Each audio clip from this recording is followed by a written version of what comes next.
Bonjour à tous, Pascal ici de Neutrality Studies, et aujourd'hui je parle à nouveau avec le député européen Michael Wede-Schulenburg, un parlementaire allemand au Parlement européen. Michael, bienvenue à nouveau. Merci beaucoup. Merci. Michael, nous devons parler de ce qui s'est passé récemment avec le nouveau paquet de sanctions visant plusieurs citoyens de l'Union européenne ainsi que de la Suisse. Quand avez-vous appris cette nouvelle? Que des personnes comme Jacques Beau et d'autres avaient été sanctionnées.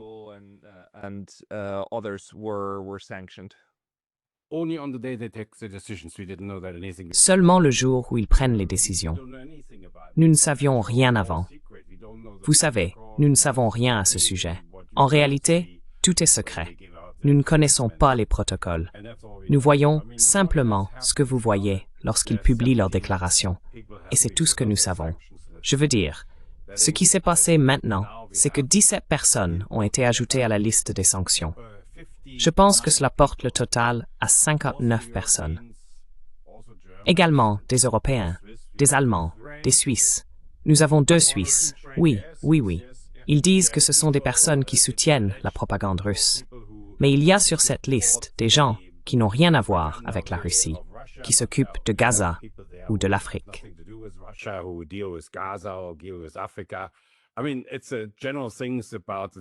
Je veux dire, ce sont des choses générales à propos de certaines questions.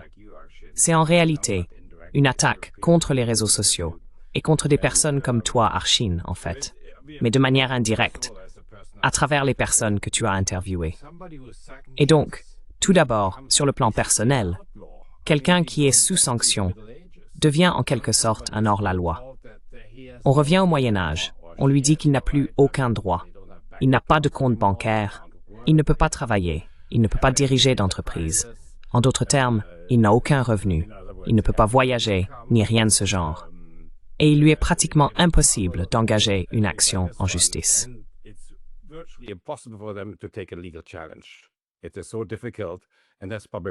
C'est tellement difficile, et c'est probablement pour cela qu'ils utilisent aussi l'Union européenne à cette fin, parce que c'est caché derrière le mur de cette Union européenne.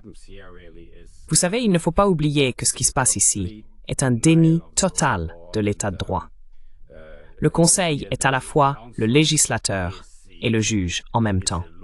Et quand on regarde le traité de Lisbonne, toute décision prise par le Conseil en matière de relations extérieures, et cela fait partie du Conseil des affaires étrangères, ne peut pas être contestée devant la Cour de justice de l'Union européenne.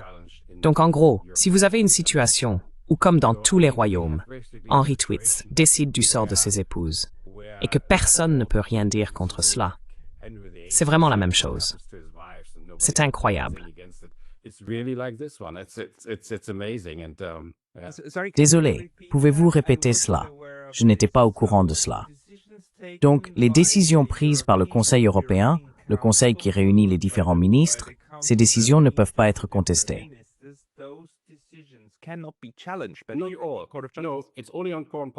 Non, cela ne concerne que la politique étrangère. Mais avec les sanctions, vous savez, le Conseil est divisé en plusieurs groupes selon les sujets. Et l'un des plus importants maintenant est bien sûr les relations extérieures, présidées par Mme Kallas, mais placées sous la responsabilité de M. Costa, car c'est lui qui s'occupe de ces questions. Donc, selon le traité, ces décisions ne peuvent pas être contestées devant la Cour de justice de l'Union européenne. Comment il pourrait les contester? Je ne sais vraiment pas.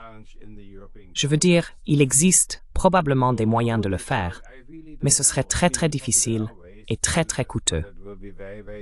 Et étant donné que nous parlons de personnes qui n'ont plus accès à leur compte, plus accès à un emploi, qui ne peuvent pas être embauchées, et ainsi de suite, c'est pratiquement impossible pour elles de se défendre.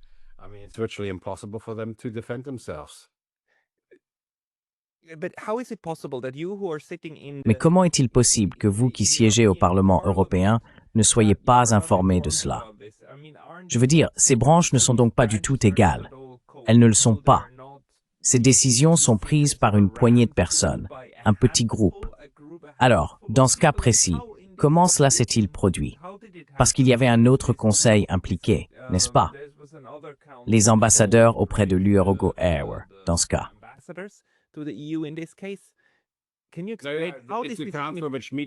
Peux-tu expliquer? C'est un conseil qui se réunit à différents niveaux. Le Conseil des relations étrangères se réunit quand il le souhaite, entre les ambassadeurs de ces pays. Et ensuite, bien sûr, ce sont les ministres des Affaires étrangères qui prennent la décision finale. Les réunions des ambassadeurs servent donc essentiellement à préparer ces choses, ce qu'ils ont fait, mais nous n'en connaissions pas les détails. Puis il y a eu une réunion des ministres des Affaires étrangères qui ont pris la décision. Nous n'avons aucun compte-rendu de ces réunions. Nous ne savons pas comment ils ont décidé. Nous ne savons pas qui a voté pourquoi. Nous ne savons tout simplement pas. Tu sais, lorsqu'on engage une procédure judiciaire, tout doit être transparent. Mais ici, c'est absolument pas transparent. C'est donc vraiment une mauvaise chose. Et c'est, tu sais, un avertissement pour nous tous, moi y compris au final.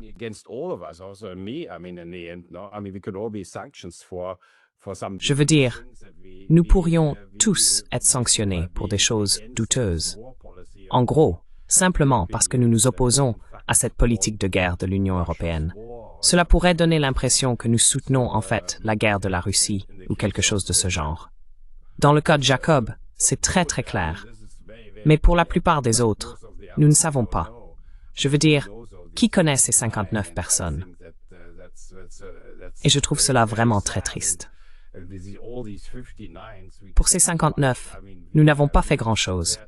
Nous avons essayé de faire quelque chose en commandant une expertise juridique sur toute cette affaire, réalisée par des personnes très expérimentées, mais pas une expertise politique. Il existe maintenant un rapport rédigé par un ancien juge de la Cour de justice de l'Union européenne, conjointement avec un professeur français de droit international. Ils ont produit un rapport commun et il est très professionnellement réalisé.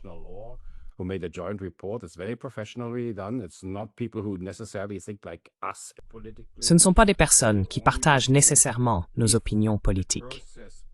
Elles ont seulement examiné si le processus d'inscription de personnes sur la liste des sanctions, ainsi que le type de sanctions imposées, ne contredisait pas le droit européen, la Charte des droits fondamentaux de l'Union européenne, par exemple, ou le droit international. Et leur conclusion a été très claire.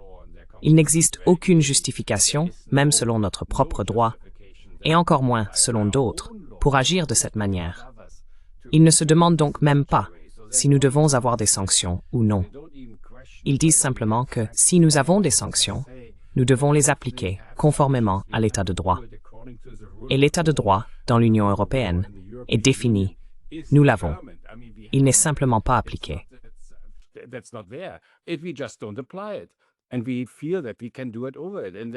Et nous pensons que nous pouvons le faire par-dessus cela. Et je crois que c'est aussi pour cette raison que les gouvernements décident de porter la question devant l'Union européenne. Parce qu'une grande question dans tout cela est pourquoi utiliser le Conseil de l'Union européenne pour cela. Les pays d'Europe, la Russie aussi, et la Chine ont tous des lois qui les protègent contre les reportages injustes, les fausses informations, l'incitation à la violence et toutes ces choses-là.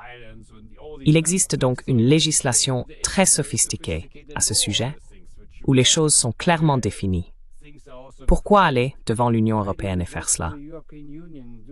C'est précisément parce que nous voulons contourner l'état de droit. Donc, il n'y a aucune raison d'aller devant l'Union européenne. Je veux dire, les gens pourraient être jugés en Suisse, ou en Allemagne, ou en France. Mais nous ne le faisons pas.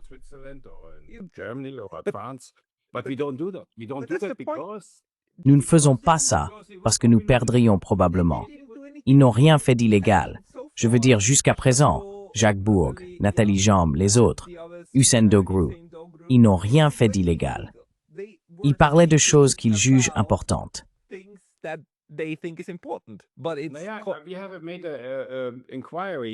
Nous avons adressé une demande à la Commission en lui demandant comment elle définit la désinformation, qui est le crime dont on accuse certaines personnes.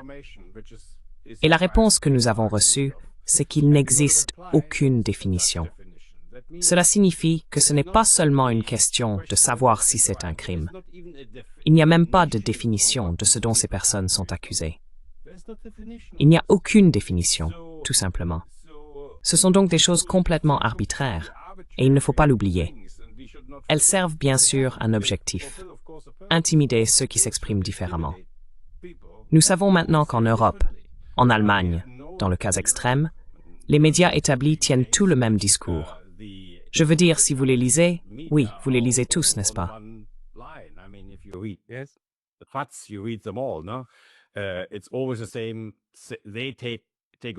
C'est toujours la même chose. Ils reprennent la position du gouvernement sur la guerre et sur ce genre de sujet. Et là où l'on trouve des informations parallèles, bien sûr, c'est sur les réseaux sociaux. Et c'est une attaque contre les réseaux sociaux. Le deux poids, deux mesures, l'hypocrisie de toute cette affaire sont ici flagrants. Car au même moment, le prix Sakharov a été décerné à 2 journalistes emprisonnés, ce que je trouve tout à fait justifié. Ils sont détenus en Géorgie et en Biélorussie.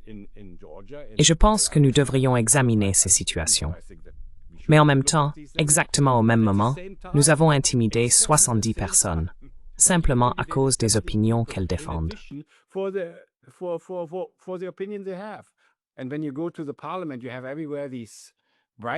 Et quand on va au Parlement, on voit ces inscriptions sur les murs, comme projetées. Je t'ai envoyé une photo de cela. C'était superposé. Liberté de penser. Je veux dire la liberté de penser. Et tu sais ce qui me trouble le plus, c'est que je suis ici, avec 720 députés dans ce Parlement, et pratiquement personne ne trouve qu'il y a là quelque chose de problématique. Je veux dire, ce Parlement est tellement pro-guerre, même jusque dans la gauche, que nous n'avons pas pu trouver plus de 10 députés, peut-être, qui seraient d'accord avec nous. Et bien que ce soit une violation flagrante de l'état de droit, un exemple flagrant de 2 poids, 2 mesures et d'hypocrisie, je pense qu'il est du devoir des députés de protéger les personnes qui ont voté pour nous, de maintenir nos standards de démocratie fondés sur l'état de droit. Parce que tu sais, au fond, c'est une attaque contre notre propre démocratie.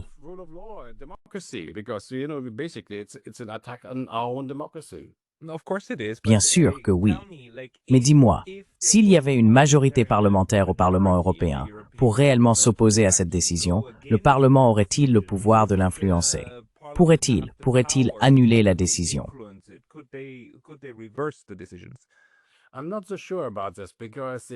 Je n'en suis pas si sûr, car le statut de ce Parlement est très étrange. Le Parlement, comme tous les autres parlements, n'a pas de droit d'initiative. Vous savez, nous recevons des propositions de la Commission et nous décidons si nous sommes pour ou contre. Mais en réalité, nous n'avons pas, c'est inscrit dans les statuts, la possibilité de prendre des initiatives. Nous ne pourrions pas, par exemple, proposer de lois, de recommandations ou quoi que ce soit d'autre. Si nous pouvions néanmoins le faire, si nous franchissions ce pas, parce qu'après tout nous sommes élus, ce serait très intéressant. Car je pense que le simple fait que nous soyons le seul organe démocratiquement légitimé dans cet immense ensemble qu'est l'Union européenne nous donnerait, à mon avis, davantage de légitimité pour le faire. Mais le statut du Parlement ne nous accorde pas ces droits.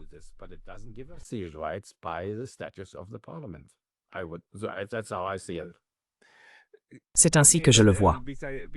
D'accord, mais toute la construction de l'Union européenne montre ses limites. Une autre limite, c'est la séparation des pouvoirs. Dans toutes les démocraties, l'un des piliers fondamentaux est la séparation des pouvoirs. L'un fait la loi, un autre décide si vous êtes contre cette loi. Dans un procès, c'est le pouvoir judiciaire. Et ensuite, il y a l'exécutif, qui applique ce que le tribunal décide. Ici, tout est dans la Commission. Tout est dans le Conseil.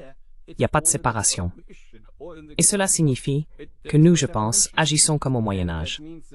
Je vous le dis, ces gens sont des hors-la-loi. Vous savez, déjà quand on voit ces sanctions très sévères, drastiques qu'ils reçoivent, il n'y a pas de limite de temps. Vous savez, quand vous allez au tribunal, on vous dit 3 mois, travaux forcés, peu importe. Ou peut-être la perpétuité, mais vous avez une durée.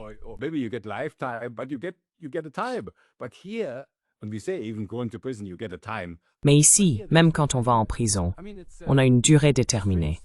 Mais ici, il n'y a pas de limite de temps. Je veux dire, c'est une chose étrange. On est en quelque sorte banni à vie. Il n'y a aucun moyen de dire « Après 3 mois, c'est levé. 3 mois, mes parents me soutiendront financièrement. Et ensuite, je pourrai de nouveau acheter du pain. » Parce que, en ce moment, on ne peut même pas acheter de pain. Et c'est tellement absurde, tout cela, qu'il n'y a même pas de protestation à ce sujet. C'est probablement ce qui m'inquiète le plus. L'Europe, avec toute cette rhétorique de guerre, toute cette haine et toute cette autosatisfaction morale.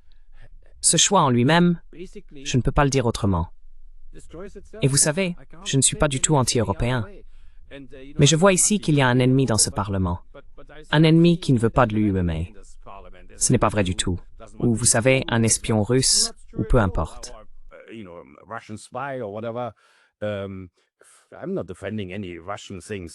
Je ne défends rien de russe. Je dis simplement que les politiques que nous avons sont autodestructrices. Je pense que l'Union européenne est en train de se suicider lentement sur bien d'autres fronts aussi. Vous savez, aujourd'hui et demain, ils vont décider de l'argent. Et c'est une décision extrêmement importante. Savoir si l'Europe peut réellement faire quelque chose. Mais quelle que soit la décision, l'Union européenne s'est déjà condamnée à l'échec. Et cela me fait mal, parce que, enfin, ici, j'ai mes enfants et mes petits-enfants. Je viens d'avoir mon 5e petit-enfant, d'ailleurs. Félicitations. Ici à Strasbourg. Oui, une adorable petite fille. Et vous savez, ils doivent avoir un avenir. Je pense que nous avons une élite politique qui ne se soucie plus de nous.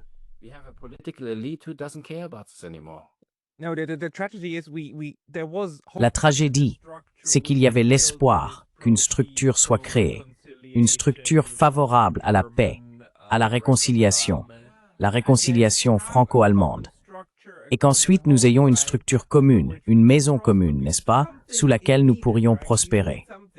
Parce qu'il faut bien quelque chose, n'est-ce pas? Il faut quelque chose. Mais il s'avère maintenant que cette structure devient précisément ce qu'elle avait promis de nous aider à éviter. Nous avons désormais un registre. La liste des sanctions est devenue un registre de personnes privées de droits, indéfiniment. Aucun droit, aucun accès à l'argent. Hors la loi, c'est le mot. C'est grave, n'est-ce pas?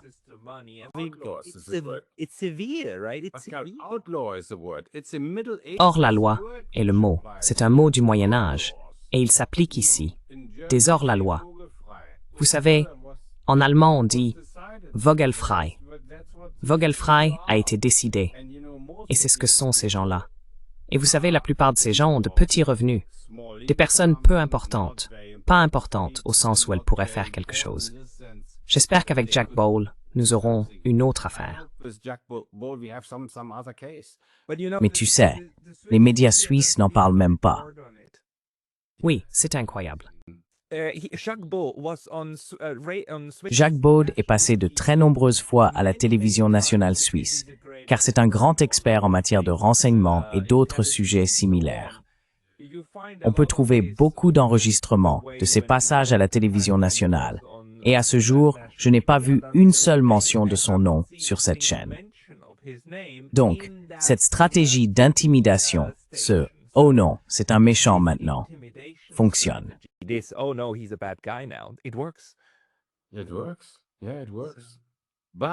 Ça marche. Oui, ça marche. Mais cela a aussi des répercussions sur nous tous, sur la situation en Europe. C'est vrai.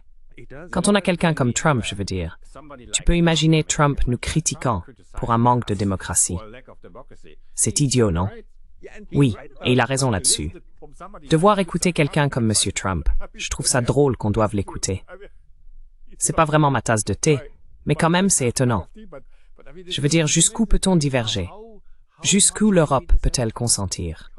Va plus loin. Ce n'est pas la fin de l'histoire, non? Non, c'est bien là le problème. Ce n'est qu'une étape intermédiaire.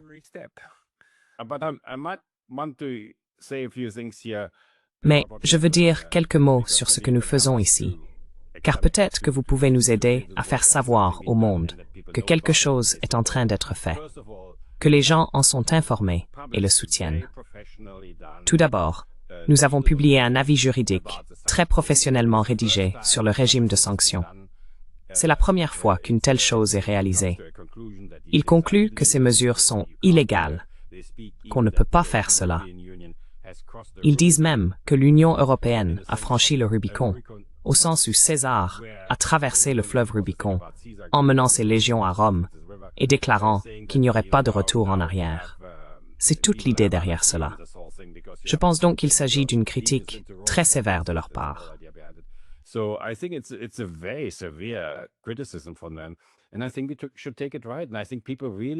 Et je pense que nous devrions prendre cela au sérieux.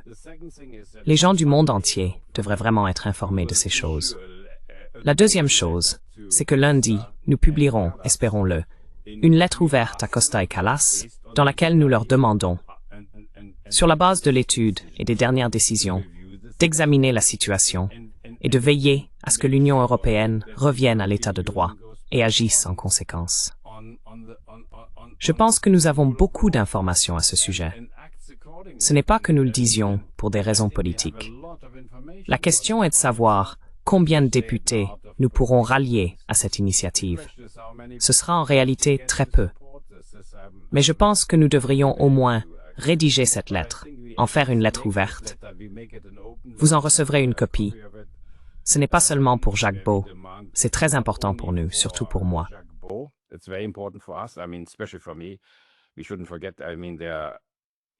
Nous ne devrions pas l'oublier. Je veux dire, oui, il y a 9 personnes. Tous les êtres humains ont les mêmes droits. Je viens des Nations Unies, et ce sont des principes que je considère comme absolument non négociables. Tout le monde, y compris Madame Lampe, et d'autres comme elle, la Suissesse, dont on ne parle pas dans ces affaires, nous avons tous les mêmes droits, et nous devons tous les défendre. Pour nous, il s'agit de principes.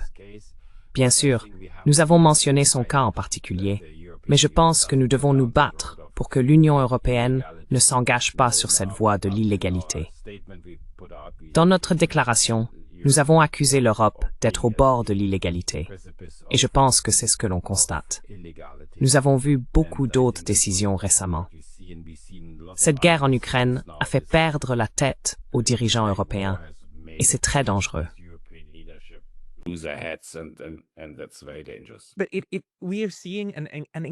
Mais nous assistons à une prise de pouvoir incroyable, n'est-ce pas, de la part de l'Union européenne qui retire des compétences aux États membres. Ma question concernant les sanctions est la suivante. Existerait-il des moyens pour les personnes sanctionnées, en particulier celles qui vivent à l'intérieur de l'Union européenne, comme Jacques Beau ou Hussein Dogrou, un autre, de faire appel à leur État, à la France, à l'Allemagne, à la Belgique, et de dire « c'est une atteinte à mes droits humains. J'ai des droits humains. Vous ne devez pas appliquer cela. » N'y aurait-il pas un moyen, peut-être aussi, par l'intermédiaire de l'ONU ou des instances de défense des droits humains?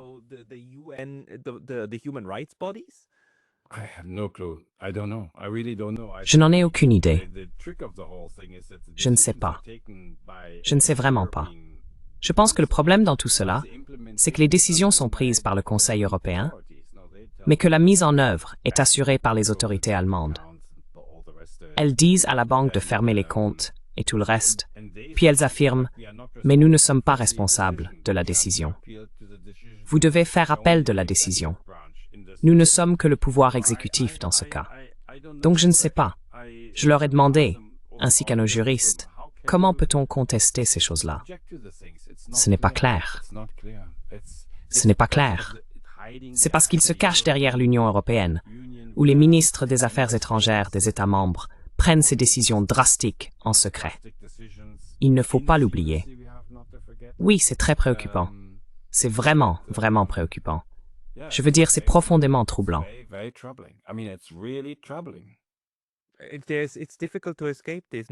C'est difficile d'y échapper.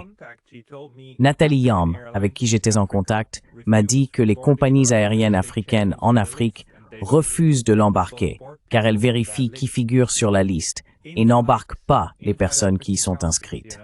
À l'intérieur même des pays africains. C'est jusqu'où cela va. Ce n'est pas seulement une question d'application par les États. C'est aussi la volonté des entreprises ayant des relations commerciales avec l'UMOREMO d'exclure purement et simplement ces personnes de tous les aspects de la vie.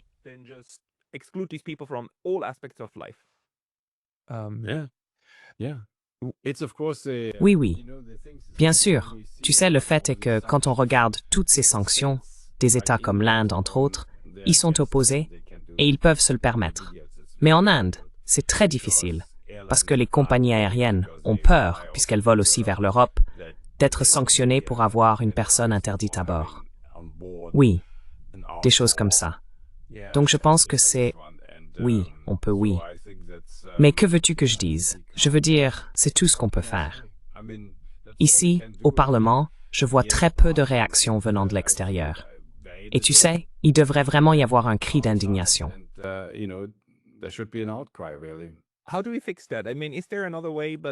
Comment fait-on pour arranger ça? Je veux dire, y a-t-il un autre moyen qu'un immense cri public, et tu sais, des gens dans la rue? J'imagine que c'est la seule chose. Je veux dire, leur dire, tu sais, arrêtez ça, vous devez arrêter ça. Ou bien, est-ce qu'il faut, je ne sais pas, faire appel à Donald Trump? Quel genre de méthode est possible? On leur demandera de venir ici, comme s'il vous plaît, Amérique, aidez-nous à faire pression sur eux.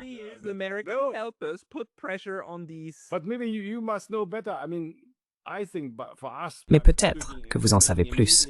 Je veux dire, je pense que pour nous, en prenant une décision immédiate, vous venez de passer à l'allemand.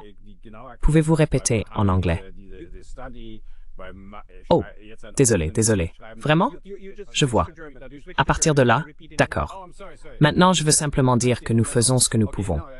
Nous avons publié un communiqué de presse très détaillé. Nous avons attiré l'attention sur l'avis juridique que nous avons préparé. Je veux dire, si vous cherchez un avocat qui défend n'importe qui, cela peut être une chose très intéressante, très positive, car ils n'ont pas les moyens d'enquêter sur toutes ces questions. Et maintenant, nous allons rédiger une lettre ouverte. Elle sera donc publique. Quelle réponse nous obtiendrons? Je n'en sais rien. Vraiment, je ne sais pas. J'espérais beaucoup plus, et j'espérais que cela serait repris en Suisse, mais ce n'est pas le cas. Peut-être qu'un jour, ça le sera.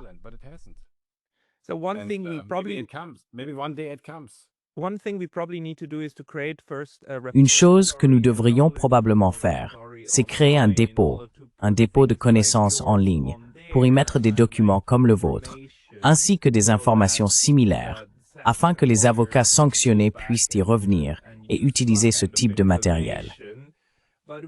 Mais nous devons commencer à nous organiser pour faciliter le travail de toutes les personnes qui finiront sur leur liste et devront entamer leur procédure. Absolument. Et c'est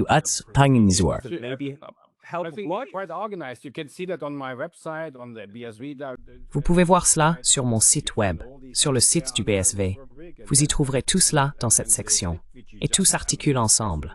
Le communiqué de presse, l'étude, l'avis juridique et ce que nous faisons maintenant. Tout est lié. Ce n'est pas difficile à comprendre pour les gens. Peut-être que l'avis juridique est un peu ardu, mais nous avons aussi préparé une explication d'une page de l'ensemble, dans un langage plus courant. Tout cela vise à susciter le soutien du public. Je pense que c'est aussi pour des personnes comme vous d'y contribuer. Je peux vous donner tout ce que nous avons. C'est en anglais et en allemand. Et l'une des raisons pour lesquelles je fais cela avec vous, à 9 heures du matin, c'est que franchement, je ne sais pas comment attirer l'attention autrement.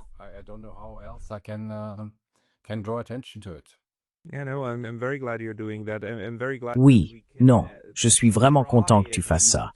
Je suis vraiment heureux que nous puissions au moins essayer de comprendre ce qu'il est possible de faire.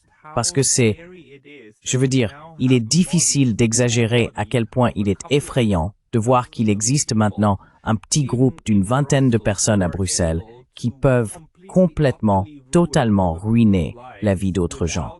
Et ils n'ont aucun recours judiciaire parce que tout l'appareil qui a été construit et mis en œuvre dans tous les États membres est contourné.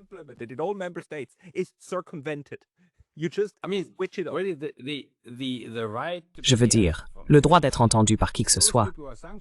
Ces personnes qui sont sanctionnées ne savent même pas qu'une décision est en train d'être prise. Elles ne savent pas de quoi il s'agit. Elles n'ont aucun droit de réponse. On ne les invite pas à se justifier, ni quoi que ce soit de ce genre. Rien. Et elles reçoivent simplement cette déclaration ensuite, qui a, enfin, quand on regarde Jean-Paul, la déclaration à son sujet. Ce sont des allégations non fondées, qui ne tiendraient jamais dans un état de droit. Mais apparemment, cela suffit à détruire la vie d'une personne. Et ça, je veux en parler. Vous savez, j'ai connu beaucoup de guerres dans ma vie. Et une chose, bien sûr, c'est que les pays en guerre veulent mener non seulement une guerre sur le champ de bataille, mais aussi une guerre de l'opinion publique. Et depuis la guerre de sécession aux États-Unis, en 1860, 1864, peu importe, c'est devenu la norme.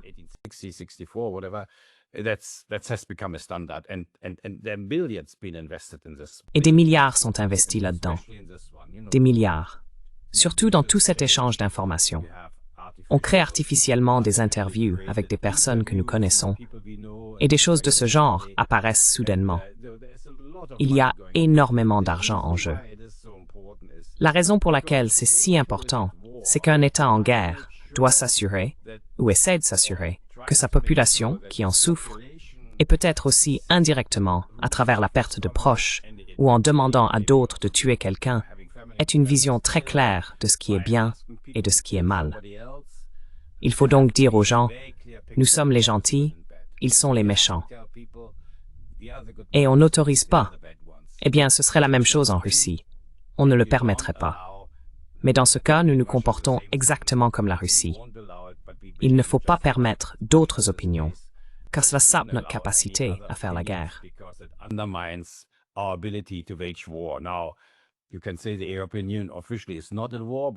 On peut dire que l'Union européenne n'est officiellement pas en guerre, mais de facto, nous sommes en guerre avec la Russie. Et qui perdons-nous, en plus?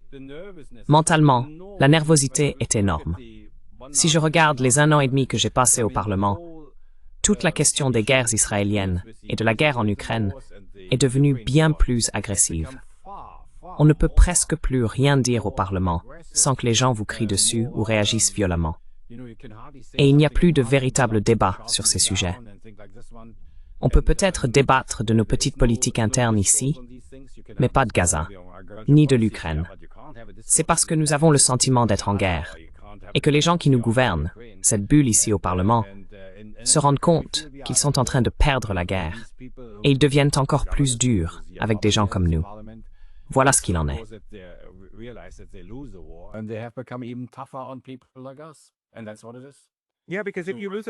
Oui, parce que si tu perds une guerre et que tu es absolument certain d'être meilleur que l'autre camp, alors ce doit être à cause de l'ennemi intérieur.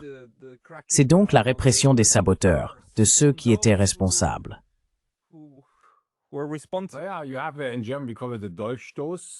Oui, en allemand, on appelle cela le Dolchstoß, le coup de poignard dans le dos.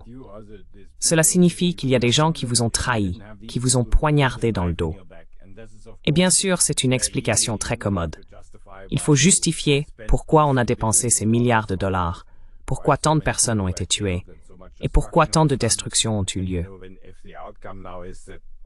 Et si au final, l'Ukraine ne devient pas membre de l'OTAN, ou peut-être même pas membre de l'Union européenne, alors je pense que ces politiciens auront beaucoup de mal à justifier ce qu'ils ont fait au cours des 3 dernières années.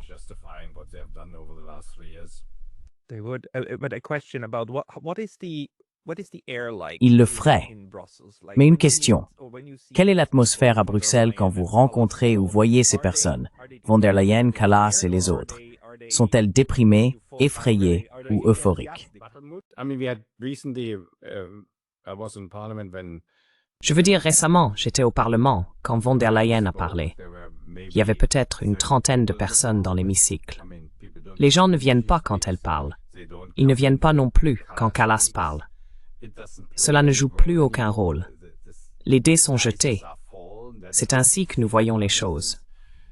Donc il n'y a pas vraiment de mobilisation autour de cela. Mais en même temps, les gens continuent de voter comme ça. Et vous savez, ils votent pour la guerre ici. c'est clair. Tout ce qui a trait à la guerre. Nous avons récemment eu une résolution sur l'Ukraine qui a obtenu moins de soutien qu'auparavant, et elle disait en gros que nous ne pouvions rien négocier. Elle affirmait que la Russie devait quitter tous les territoires, qu'il devait y avoir un tribunal spécial, des réparations, et que l'Ukraine devait, à long terme, devenir membre de l'OTAN. Tout cela figurait dans cette résolution.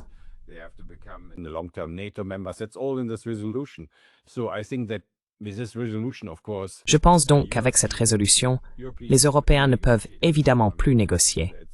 C'est désormais figé. Je n'ai jamais rien vécu de tel dans ma vie. J'ai connu de nombreuses guerres, mais je n'ai jamais vu un Parlement établir un cadre aussi rigide, car cela supprime toute flexibilité. L'idée que les Européens puissent s'asseoir à la véritable table des négociations avec la Russie est donc impossible, car nous avons fixé des normes qui rendent cela irréalisable. Il ne faut pas oublier que nous sommes en guerre. Une guerre qui, comme chez Clausewitz, est survenue parce que nous n'avons pas su résoudre politiquement la question des préoccupations de sécurité de la Russie et peut-être aussi celle de l'Ukraine, que nous aurions dû traiter par la diplomatie. Nous n'y sommes pas parvenus. Alors nous sommes allés à la guerre.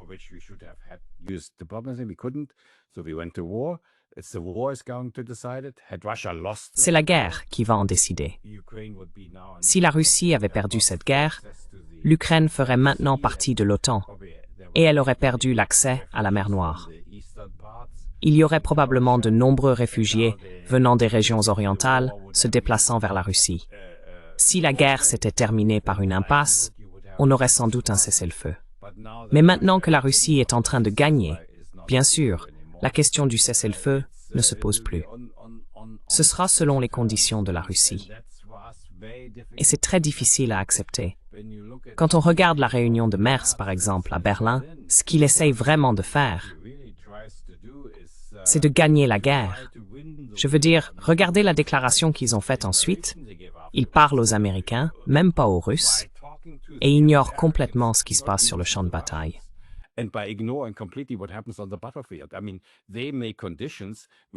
Je veux dire, ils fixent des conditions qui reviennent essentiellement à exiger la capitulation de la Russie dans une guerre que la Russie est en train de gagner. Je ne dis pas que c'est une bonne chose que la Russie gagne ou quoi que ce soit de ce genre. Je ne pense pas du tout que ce soit une bonne chose que cette guerre existe. Mais en tant qu'analystes, lorsque nous étions à l'ONU, nous devions aussi être très réalistes. Où en est la guerre? Quelles sont les chances? Qui a quels intérêts? Parce qu'au final, les accords de paix consistent à équilibrer les intérêts. Ce qui est réaliste maintenant, ce qui ne l'est pas, et comment cela se rapporte à la guerre. Donc, si je regarde celui-ci, la chose est en gros déjà décidée.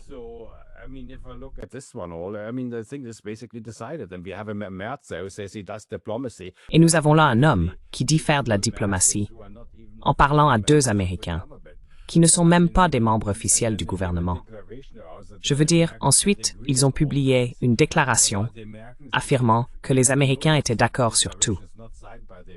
Mais si l'on regarde de près, la déclaration n'est signée ni par les Américains, ni par Zelensky. Ils ont fait une déclaration sur leur accord avec les Américains, sans que les Américains la signent, lors d'une réunion conjointe. Je n'ai jamais rien vu de tel. C'est stupéfiant. Mais dans toute cette atmosphère, il y a bien sûr la lutte contre l'ennemi intérieur. Et c'est essentiellement de cela qu'il s'agit. Je pense que nous sommes tous, d'une certaine manière, des ennemis intérieurs.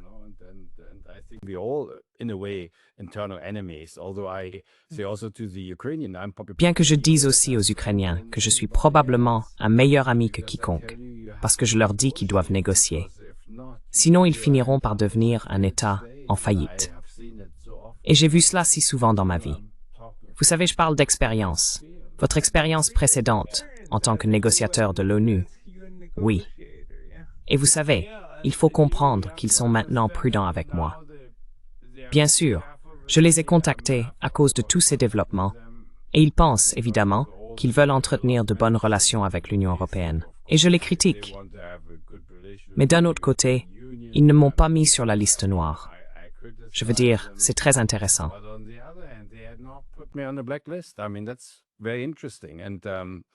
Et donc, je pense toujours, j'ai demandé si nous pouvions aller à Kiev parce qu'il viendra un moment où ils devront voir comment gérer les choses.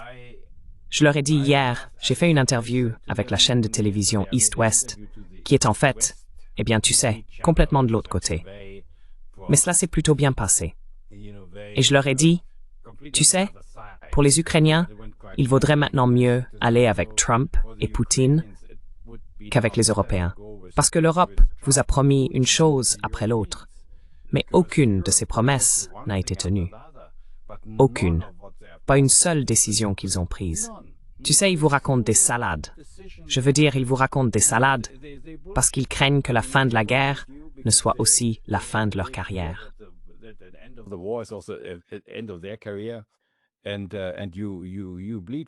Et vous en payez le prix. Alors essayez de négocier avec la Russie.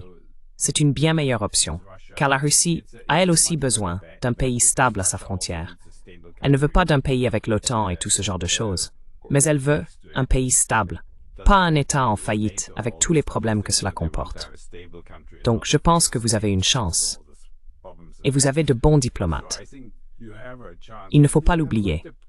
Les 10 points d'Istanbul ont été élaborés par les diplomates ukrainiens, pas par les Russes. Et vous savez, c'était une réussite brillante, exceptionnelle. Je dirais en temps normal une réussite diplomatique exceptionnelle. On n'a jamais vu à l'ONU, depuis sa création, qu'en un mois, la partie attaquante puisse fixer des conditions aussi parfaitement.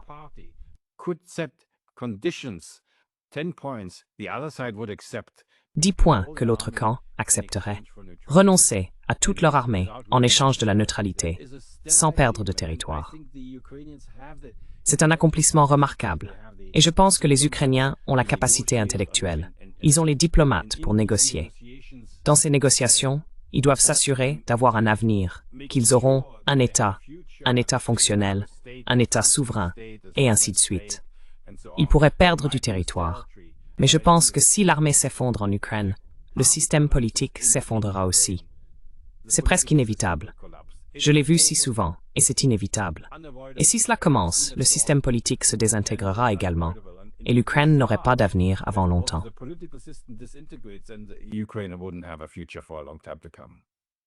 Oui, parce qu'il n'y a plus de structure. Parce que notre véritable préoccupation devrait être l'Ukraine. Les gens pensent que je prends le parti de la Russie, mais je vous le dis, le vrai problème, c'est que nous devons nous assurer que l'Ukraine survive en tant qu'État souverain et fonctionnel. Il y a 30 millions de personnes qui y vivent. Elles ont le droit de vivre aujourd'hui, et elles ont traversé une expérience traumatisante. Elles ont besoin d'un avenir. Et je pense que les Européens, avec toute leur politique, sont en train de détruire ce pays. Je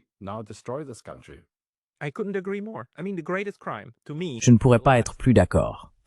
Pour moi, le plus grand crime de ces 5 dernières années a été de rendre la neutralité de l'Ukraine impossible. La destruction de cette neutralité est précisément ce qui anéantit aujourd'hui tout le cadre qui nous permettait plus ou moins de maintenir une relation de travail raisonnable. Cela a commencé en 2014 et cela continue encore. C'est une tragédie absolue. Et maintenant, les mêmes personnes s'efforcent de rendre toute forme de contre-discours à ce qu'elles ont fait également impossible. Alors, pour conclure, quelle est votre recommandation pour les gens de l'Union européenne? Que devraient-ils faire maintenant? Que devrait faire les petits Telim? Devrait-il écrire? Enfin, tu vois, est-ce qu'on peut écrire à son représentant? Est-ce que c'est même une option dans l'UE eux-mêmes? Je veux dire, on pourrait, juste pour montrer son désaccord. Oui, nous n'avons pas de circonscription dans ce sens-là, à cause du type de système électoral que nous avons. Nous avons des listes de partis et des choses de ce genre. Donc vous pourriez écrire à votre parti politique et dire, vous savez, nous devons défendre l'état de droit. Je veux dire, ne pourriez-vous pas examiner toute cette affaire? Nous sommes très inquiets de la manière dont l'Union européenne évolue et de la direction qu'elle prend. Bien sûr, vous pourriez le faire, mais savoir si cela aurait un impact, je n'en sais rien. Je pense que cela a quelque chose à voir avec les médias.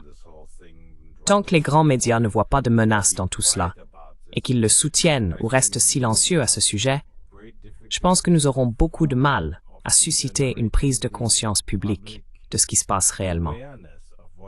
Et c'est terrible, ce qui se passe. C'est vraiment terrible. Et vous verrez la même chose dans les deux décisions d'aujourd'hui. Elles ignorent fondamentalement la loi.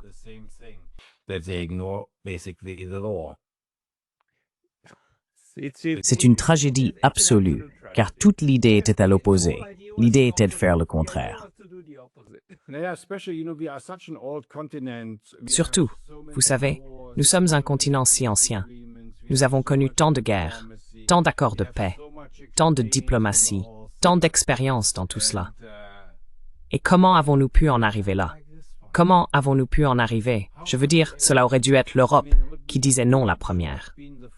Vous savez ce que Merkel et Sarkozy ont fait en 2008? Continuez simplement ainsi, sans dire non. Attention avec l'OTAN. Nous devons trouver une autre voie. Nous avons la Charte de Paris. Nous avons cette alternative. Allons dans cette direction. Mais nous ne l'avons pas fait. Nous ne l'avons pas fait. Nous avons abandonné. Et maintenant, nous nous réveillons et nous réalisons que ce ne sera pas l'Union européenne qui deviendra une superpuissance à l'avenir, mais la Russie.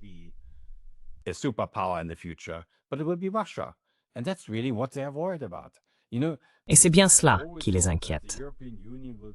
Vous savez, nous avons toujours pensé que l'Union européenne serait peut-être à égalité avec les États-Unis et la Chine, le troisième pilier d'un monde multipolaire. C'est ce que nous espérions atteindre.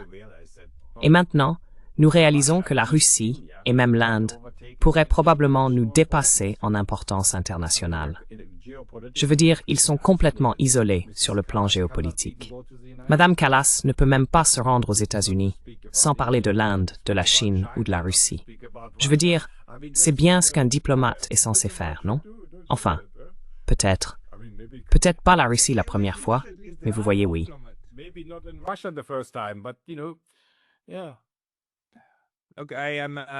D'accord. Merci beaucoup pour ces informations, ainsi que pour votre éclairage sur le fonctionnement des choses à Bruxelles.